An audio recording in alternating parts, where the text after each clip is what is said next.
E sobre a situação da Americanas, a gente conversa agora com Pedro Paulo Silveira. Ele é diretor de gestão da Nova Futura Investimentos. Olá, Pedro Paulo, bem-vindo aqui à nossa programação. Olá, Stephanie. Bom dia, quase boa tarde, né? Obrigado pelo convite, é um prazer participar sempre aqui nos Esse horário jornais da CNN. É meio confuso porque exatamente 12h01 agora, oficialmente já é boa tarde, mas eu sei que a gente não almoçou ainda, então ainda é bom dia. Pedro Paulo, obrigada pela sua presença aqui conosco. A Justiça autorizou, as Americanas a financiar R$2 bilhões na forma de emissão de debêntures. Como é que funciona exatamente esse processo de emissão de debêntures? Qual é a importância disso na recuperação das Americanas? As empresas, elas podem se financiar de duas maneiras, né? Capital próprio, através de ações, elas emitem ações e vendem para os interessados em comprar as ações, isso é um título de propriedade, ou através de dívida. Elas fazem essa dívida, as dívidas junto aos bancos diretamente, ou emitem títulos e vendem esses títulos no mercado, que são títulos de dívida, que pagam juros anuais, etc. e tal. As debêntures são exatamente esses títulos. Então, eles vão emitir esses títulos e provavelmente quem vai comprar são os três principais donos da empresa, que são lá os sócios da 3G, e eles já se dispuseram a comprar pelo menos 1 bilhão dessas debêntures. Elas vão ser oferecidas ao mercado como um todo, elas não vão ter garantia, não vão ter FGC, então quem quiser comprar vai comprar por conta e risco. Agora, se ninguém comprar, o que é muito provável, então os três sócios comprarão pelo menos R$1 bilhão. E esse R$1 bilhão vai para o caixa da empresa para que ela pague os fornecedores, pague aí os shopping centers, nos aluguéis que forem devidos a partir da recuperação judicial e paguem a folha de pagamentos. Então é fundamental para que as Americanas continuem operando a emissão dessa debênture e a capitalização de um mínimo para a empresa poder sobreviver mais algum tempo. Pedro Paulo, então já vou aqui embutir duas perguntas em uma, Esse anúncio de que não vai pagar os aluguéis antes do pedido lá no dia 19 de janeiro é um indício do que a gente vai ver pela frente? E o que acontece com esses shopping centers que vão vendo, esse prejuízo? A quem recorrer? O que acontece nesse caso? Eles vão entrar na recuperação judicial, eles vão se credenciar lá, a dívida já está reconhecida, e à medida em que a empresa for se recuperando financeiramente, ela vai pagando as suas dívidas atrasadas, que ela deve ter dívidas com fornecedores, aí tem os grandes fornecedores, como fabricantes de TVs, telefones celulares, e tem os pequenos fornecedores, que são os pequenos fabricantes, as pessoas que fornecem produtos para a Americana ou vendem produtos nas plataformas eletrônicas da Americana, no que a gente chama de marketplace. Os shoppings entram aí nos fornecedores em geral. Então, eles vão ter um prazo para receber esse dinheiro. Qual é o prazo? Ninguém sabe. O fato é que se espera que a Americana consiga organizar a sua vida e, a partir daí, ela pague os seus credores. Eu tenho uma expectativa cá com os meus botões que ela vai sugerir, ao longo de 3 anos em geral que ela tem para fazer a recuperação judicial, ela vai sugerir uma renegociação no montante geral de suas dívidas. Ela deve aí 43 bilhões, 44 bilhões de reais, ela vai propor um desconto robusto sobre esse total de dívida para todos os seus credores e vai propor um programa de pagamentos dessas dívidas ao longo do tempo. É claro que vai ter gente que vai topar isso, porque tem fôlego para topar, como são os grandes bancos, os grandes fornecedores. Agora, tem gente que vai se apertar muito. Alguns não vão, inclusive, sobreviver. Mas eu não vejo outra solução, dado que a empresa está numa situação realmente muito, muito delicada. Pedro Paulo, a gente viu recentemente também a Marisa anunciando a renúncia do presidente e também a contratação de uma empresa para renegociar as dívidas. Que paralelo que a gente pode traçar entre esse caso da Marisa e o caso das Americanas?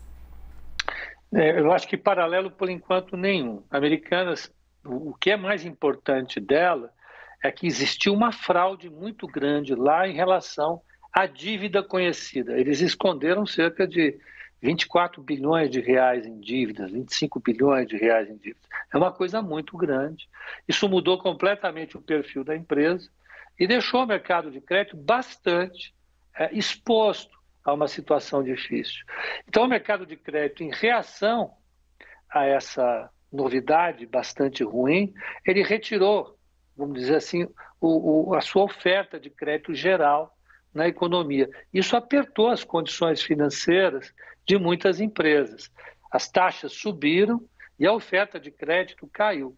Como a Marisa já vinha de um ciclo de vendas em queda desde a pandemia, ela já vinha numa situação de sufoco bastante grande, agora com o aperto das condições financeiras, ela também está tomando um conjunto de medidas, vamos dizer assim, preventivas para evitar cair no mesmo buraco que Americanas. Então, não tem um paralelo em relação ao que é o mais importante, a fraude, uma situação de colapso total das condições financeiras, mas tem um agravamento de uma situação financeira em função da conjuntura em geral, da pandemia que afetou todo o varejo, e agora do aperto do mercado de crédito em função de diversas recuperações judiciais que estão ocorrendo, com destaque para as Americanas. Agora veio também a Oi, que é a empresa de telefonia, veio a Raiola e outras empresas estão pedindo recuperação judicial. Isso atrapalhou bastante o mercado de crédito. Mas é importante a gente saber, né, que uma coisa é uma coisa, outra coisa é outra coisa. Pedro Paulo, então vamos voltar e focar realmente aqui no caso da Americanas. Os sócios da empresa, o Marcel Teles e o Jorge Paulo Lemann e também o Carlos Alberto Sicupira, podem ser responsabilizados por essa inconsistência contábil de bilhões de reais que foram encontradas ali nos balancetes, nos livros da empresa? Eles poderão ser responsabilizados se tiverem alguma relação com isso, né? Eu acho que as investigações estão em curso, a gente tem que esperar o conjunto das investigações revelarem o que está acontecendo. O que eu sei é que os diretores da empresa já estão responsabilizados a rigor, né? Então, quem esteve presente durante o período de fraude vai ser responsabilizado civil e criminalmente, isso não há dúvida nenhuma. A participação desses 3 acionistas, que são chamados de acionistas relevantes, pelo seu papel no capital social total da empresa e pelo fato deles terem, de fato, o controle, a capacidade de eleger o conselho de administração e, a partir disso, a diretoria executiva da empresa, provavelmente a Justiça vai investigar o papel efetivo que eles tiveram na nomeação dos diretores, no conhecimento dos fatos.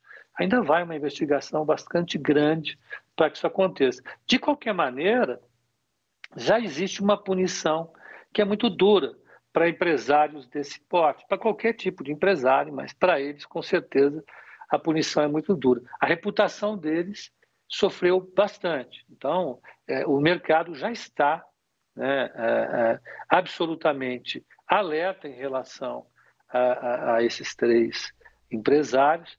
As empresas nas quais eles têm participação já estão sob júdice do mercado de crédito, do mercado de acionistas. Um exemplo claro é a Light, né? A Ambev também é outro exemplo. O mercado passa a olhar com muito mais cautela toda e qualquer empresa que os tem como acionistas relevantes e com influência no conselho de administração e na nomeação da diretoria. Mas é possível, rapidamente, chegar a uma investigação que descubra se de fato eles tinham conhecimento ou se não tinham conhecimento? A gente vai nesse nível de minúcia? Precisa, né? O que se quer provar é que eles estão cientes ou participaram de um esquema de fraude, que é um crime, né? Então você precisa ter materialidade nessa acusação, né? É isso que eu tenho ouvido de advogados especialistas na área. Então precisaria comprovar vamos dizer, o papel que eles tiveram nisso, ou de anuírem, né? Ou de serem coniventes com isso, ou de serem participantes. eu acho que de qualquer maneira ainda vai uma investigação pela frente, é cedo para falar. De concreto, o que eu disse, a reputação dele já está julgada e o julgamento não é nada favorável. Perfeito. Conversamos aqui com Pedro Paulo Silveira, ele é diretor de gestão da Nova Futura Investimentos. Muitíssimo obrigada pela sua presença aqui conosco nesse sábado. Obrigado, Stephanie. É um prazer. Um bom final de semana a todos. Igualmente, 12:11.